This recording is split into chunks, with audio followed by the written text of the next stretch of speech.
प्यारे दोस्तों, आज की दिल को छू जाने वाली कहानी सुनकर आपकी आंखों में आंसू आ जाएंगे। एक गरीब बच्चे ने अल्लाह के नाम एक खत लिखा और कैसे अल्लाह ने उस खत में लिखी फरियाद को पूरा किया और बच्चे के साथ क्या मौजा हुआ, आइए आपको बताते हैं। चांद रात थी, हवा में मिठाई की खुशबू थी और गलियों में रोशनियां जगमगाती हुई नजर आ रही थी। गली के बच्चे नए कपड़े पहनकर दोस्तों के साथ खिलखिलाते हुए घूम रहे थे। कुछ लोग ईद की खरीदारी में मशरूफ थे और कुछ मस्जिद से तकबीर की आवाज सुन रहे थे। इस सारी चहल पहल के बीच एक पुरानी और अंधेरी झोपड़ी कोने में चुपचाप खड़ी थी। अंदर का मंजर काफी उदासी भरा था। 10 साल का अली अपनी माँ के साथ था, जो पुरानी सिलाई मशीन ठीक करने की कोशिश कर रही थी। मशीन बार बार खराब हो रही थी। अम्मी, क्या इस ईद पर हम नए कपड़े ले सकते हैं?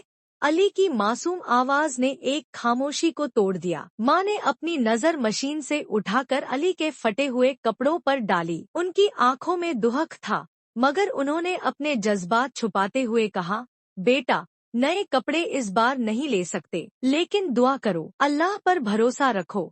अली माँ के चेहरे पर उदासी देखकर कुछ सोचने लगा। उसके दिल में उम्मीद और उदासी का मिलाजुला जज्बा था। रात को जब माँ ने उसे सुलाने की कोशिश की, अली सो नहीं पा रहा था। उसका दिल बार बार उन नए कपड़ों के बारे में सोच रहा था जो उसने गली के दूसरे बच्चों के पास देखे थे। उसने अपनी डायरी उठाई और अपनी उम्मीद को एक खत में शामिल करने का सोचा। अल्लाह मियां, आप तो सब कुछ देखते हैं ना? मुझे लगता है आप सबकी मदद करते हैं। अम्मी कहती हैं कि आप बहुत मेहरबान हैं। अगर आप मुझे सुन रहे हैं तो मेरी एक छोटी सी दुआ सुन लीजिए। ईद पर माँ के चेहरे पर मुस्कान ला दीजिए।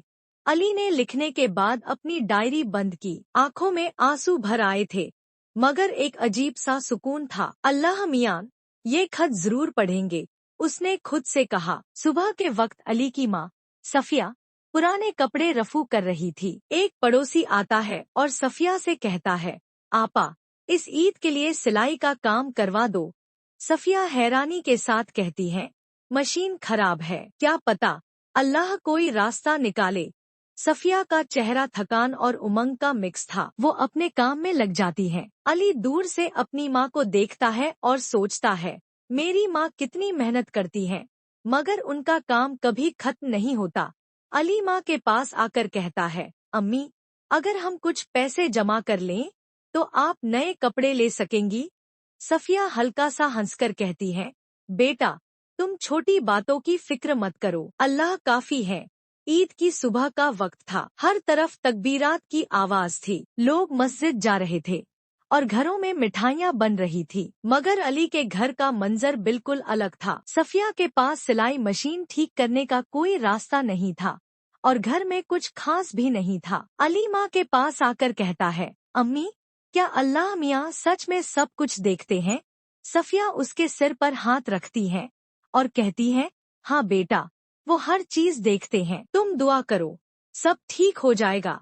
इतने में दरवाजा खटखटाता है। सफिया हैरानी के साथ दरवाजा खोलती है, मगर कोई नहीं होता। दरवाजे के बाहर एक गिफ्ट बैग पड़ा होता है। अली और सफिया गिफ्ट बैग को खोलते हैं। अंदर नए कपड़े, मिठाई और एक सिलाई मशीन होती है। सफिया के हाथ कांप रहे होते हैं। वो हैरान होकर पूछती है, ये कौन छोड़ गया? अली अपनी डायरी लेकर आता है और सफिया को खत दिखाता है। अम्मी, अल्लाह मियाँ ने मेरा खत पढ़ लिया। सफिया अली को गले लगाती है और उनकी आंखों से आंसू बहने लगते हैं। अली नए कपड़े पहनकर मस्जिद जाता है। मस्जिद के अंदर वो सजदा करके शुक्रिया अदा करता है। अल्लाह मियाँ, शुक्रिया, आपने मेरी दुआ सुन ली। अब मुझे यकीन हो गया कि आप हर चीज देखते हैं। सफिया नए कपड़े बनाने के लिए सिलाई मशीन चलाती है। वो तसल्ली और खुशी के जज्बात के साथ अली को देखती है, जो अब खुद पर भरोसा करना सीख गया है। अली डायरी का सफ़ा खोलता है और लिखता है, अल्लाह मियाँ, शुक्रिया, आप काफी अच्छे हैं।